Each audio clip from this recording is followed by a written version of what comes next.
The phone buzzes in his jacket pocket while he's got his hand around a glass of champagne, and I watch his whole face change before he even looks at it. "That's not mine," he says, too fast, reaching for the pocket like he's swatting a bee.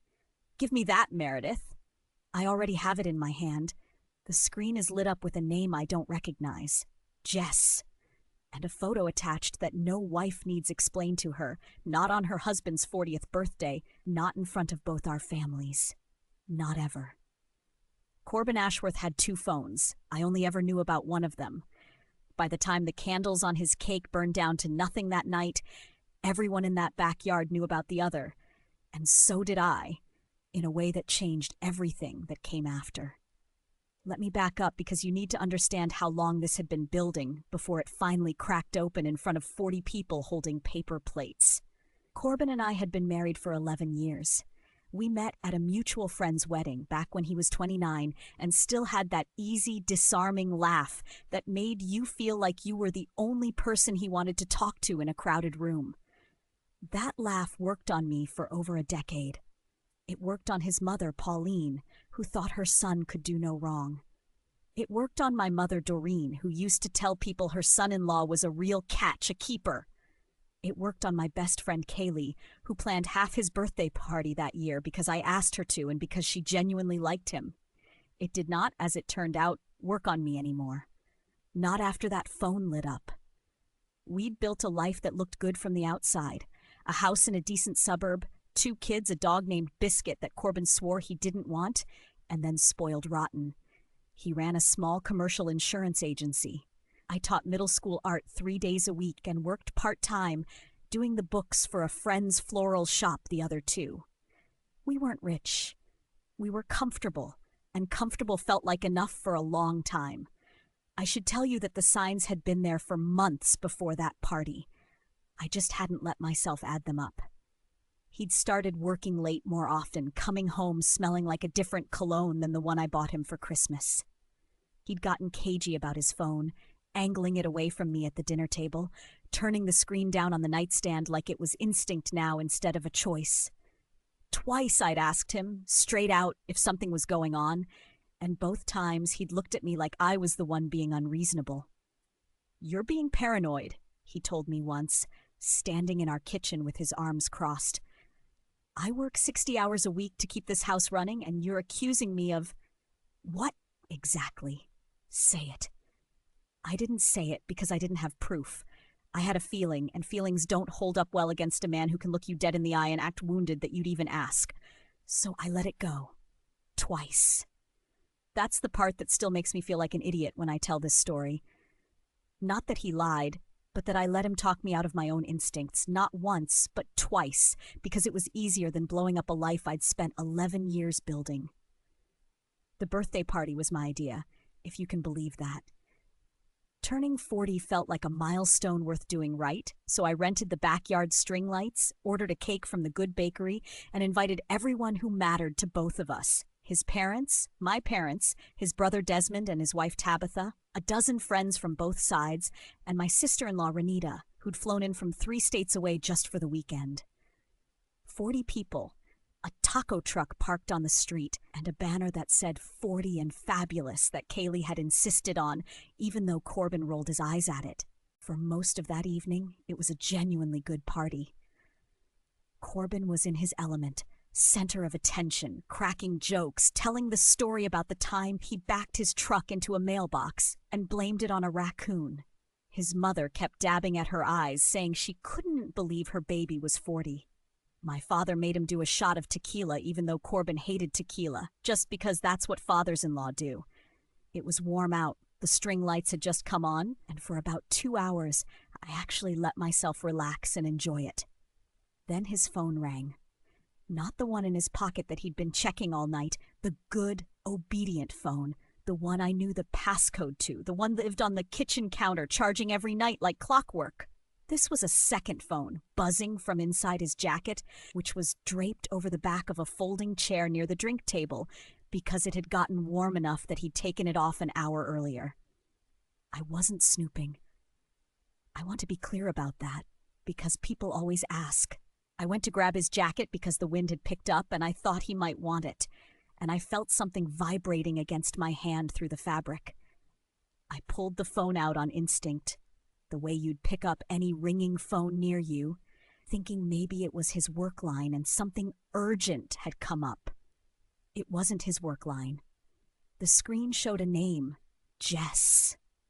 A heart emoji sitting right there next to it like it belonged, and underneath it a preview of a text that had come in a few seconds earlier. I won't repeat exactly what it said. I'll just tell you, it wasn't the kind of message you send someone you're not sleeping with, and it wasn't the kind of message a person sends for the first time. Whoever Jess was, this had history behind it. That's when Corbin turned around from the drink table, saw the phone in my hand, and I watched 40 years of careful charm evaporate off his face in about 2 seconds flat. "That's not mine," he said. "Give me that, Meredith." "It rang from your jacket," I said. My voice came out flatter than I expected. Calmer, too, like some part of me had been rehearsing for this exact moment without telling the rest of me. "It's got your reminders app open. It's got a photo of you and Desmond as the lock screen. Whose phone is it, Corbin?" He actually laughed, this short, panicked bark of a laugh, glancing around to see who was close enough to hear. Kaylee was close enough. So was his mother. So was mine. "It's a work phone," he said. "For clients. It's nothing." "Then who's Jess?" The backyard didn't go silent all at once, the way it might in a movie. It went silent in patches. First the people standing closest to us, then a wider ring around that. Conversations trailing off mid-sentence as people realized something was happening. I heard someone's fork clink against a plate. I heard the taco truck generator humming out front. I heard my own heartbeat, weirdly loud, like it was trying to drown out whatever was coming next. "Jess is a client," Corbin said. "I don't have to explain my client list to you at my own birthday party." "A client sent you a heart," I said. "A client's message just came through calling you baby." His mother's hand went to her chest. I remember that specifically. Pauline, standing by the cake table in a floral dress she'd bought special for the occasion, her hand pressing flat against her chest like she could hold her own heart in place.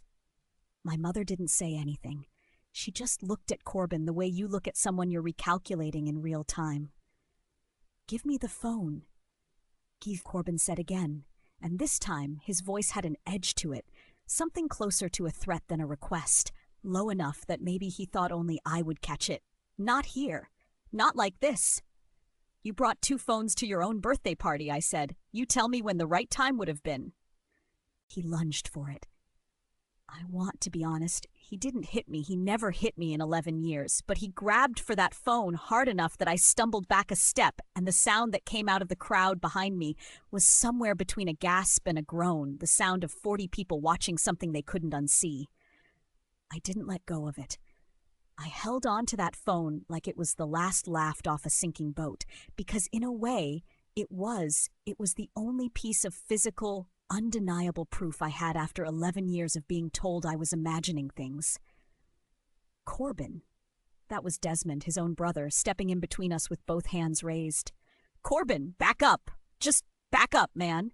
Corbin backed up. His chest was heaving. The porch light caught the sweat on his forehead, and for the first time that whole night he looked 40, not fabulous, just old and cornered and caught. "This is not what it looks like," he said to the whole yard now, not just to me. "You're all overreacting. It's a burner for work stuff. Insurance clients don't like giving their info to a personal number. That's it. That's the whole story." "Then let's call Jess right now," I said, "and ask her what insurance policy she needs help with at 11 o'clock at night, with a heart emoji next to her name." Nobody said anything. The cake sat between us on the table, half cut, 40 candles worth of wax still pooled in the frosting from earlier. My son, who was 9, had wandered close enough to see his father's face, and something about that, about him being right there watching this, made the whole thing feel less like an argument and more like an execution. I didn't call Jess in front of everyone. I want to be clear about that too, because there's a version of this story where I dial the number right there and put it on speaker and let the whole yard hear a stranger's voice ask why Corbin isn't answering. I thought about it. I had the phone in my hand and my thumb an inch from the call button.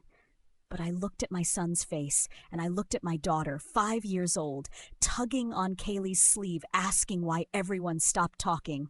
And I decided that whatever came next didn't need an audience of 40 people and 2 kids who were too young to carry that memory around for the rest of their lives. "Everyone can go home," I said, loud enough for the yard to hear. "The party's over. Corbin and I need to talk."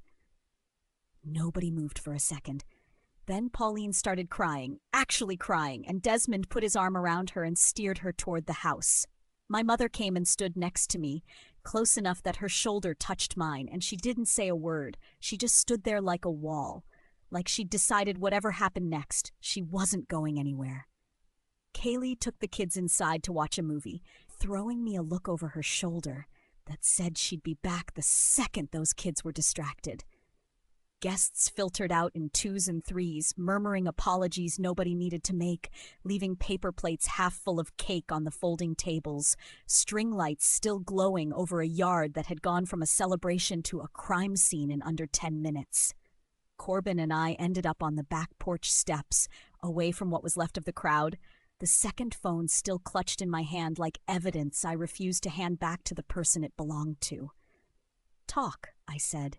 He tried the softer approach first, the voice he used when he wanted something, when he wanted me to forgive a late night or a forgotten anniversary or a maxed-out credit card. "Meredith, baby, I love you. This isn't whatever you think this is. It's not that." "Don't call me baby," I said. "Save it for Jess." His jaw tightened. "It's been going on for about 4 months," he said, like ripping off a bandage fast would somehow hurt less. "She's someone I met through work. It wasn't supposed to become anything real." "How many times?" "What? How many times did you see her? Don't give me a percentage of how real it was. Give me a number." He wouldn't look at me. "I don't know. Enough." "Enough," I repeated. "Okay." "I never meant for you to find out like this," he said, and there it was. Not, "I never meant to do this," not, "I'm sorry I did this to you," but I never meant for you to find out. Like the crime wasn't the affair. The crime was getting caught.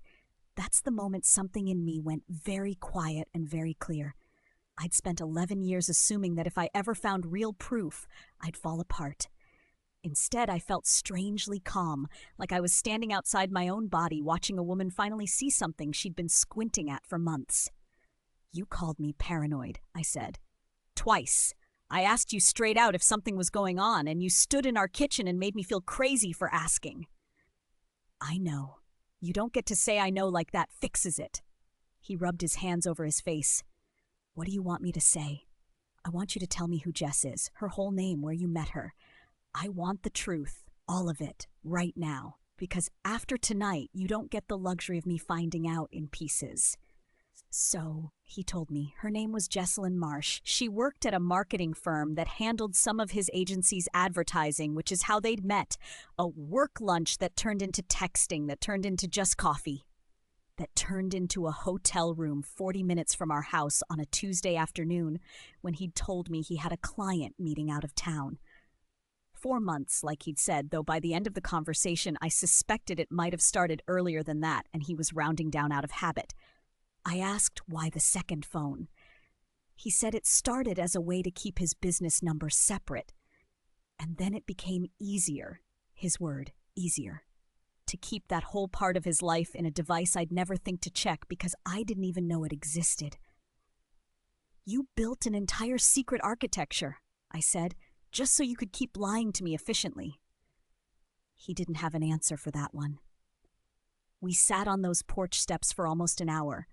I asked every question I could think of, not because I wanted the details to torture myself with later, but because I needed to know exactly how much of the last 4 months had been a performance. Every date night, every "I love you" texted from the road, every time he'd rolled toward me in bed and told me I was the only one, I needed to know which of those had been real and which had been maintenance on a story he was telling to keep 2 lives running at once. By the time we went back inside, the yard was empty except for Kaylee, who'd sent the kids to bed in the guest room upstairs so they wouldn't hear anything, and my mother still sitting at the kitchen table with her coat on, waiting to see if I needed a ride out of that house that same night. I didn't leave that night. I want to say that clearly because I know some listeners want the dramatic exit, the suitcase thrown together in 10 minutes, the door slamming behind her. That's not what happened. I stayed because I had 2 sleeping kids upstairs, and I wasn't going to yank them out of their beds at midnight to prove a point. But I slept in the guest room, and Corbin knew better than to knock on that door. The next morning, I called a lawyer. Not a friend of a friend, not someone I'd Googled in a panic at 2 a.m. A colleague from the floral shop had gone through her own divorce 3 years earlier and had a name she trusted completely, a woman named Priscilla Voss who specialized in exactly this kind of situation and who did not waste time being gentle with people who'd earned otherwise. "Tell me everything," Priscilla said in her office 2 days later, legal pad open in front of her. "And don't leave anything out because you think it makes you look bad. Nothing you did makes you look bad here." So I told her everything. The second phone, the 4 months, the burner architecture, the way he'd looked me in the eye and called me paranoid for asking a question I'd been right about all along.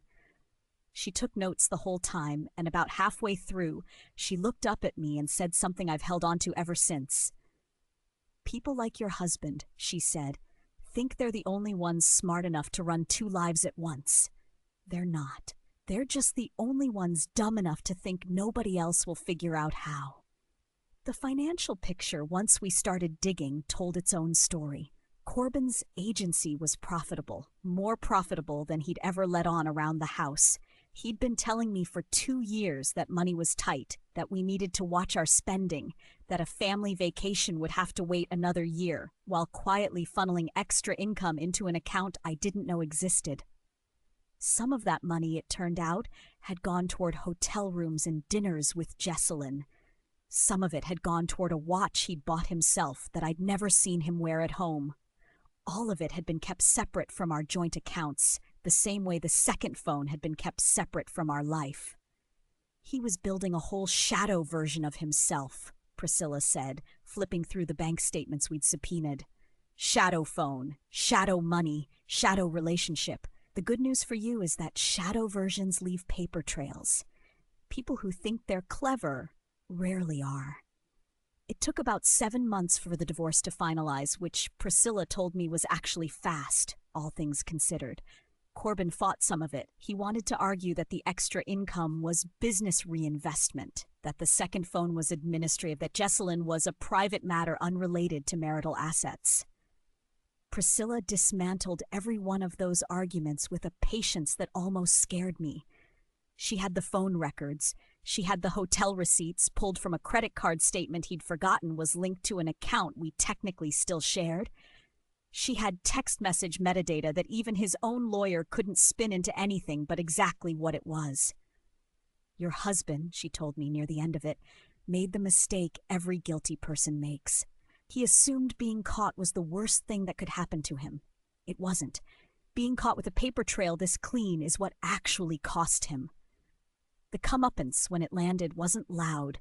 It wasn't a scene in a backyard with 40 witnesses. It was quieter than that, and honestly more satisfying, because it played out exactly where he'd built his second life. On paper, in numbers, in the slow accumulation of consequences he couldn't charm his way out of. The court split our assets in a way that accounted for the money he'd hidden, not just splitting what was left, but crediting me for what he'd siphoned off during the marriage without my knowledge. His agency took a hit, too, because word travels in small industries, and a couple of the clients he'd been meeting through Jesselyn's marketing firm quietly moved their business elsewhere once the details of how that relationship had started made their way around. I didn't spread that story myself. I didn't have to. Small towns and small industries do that work on their own, especially when a birthday party has 40 witnesses who all tell the story a little differently at every dinner party for the next year.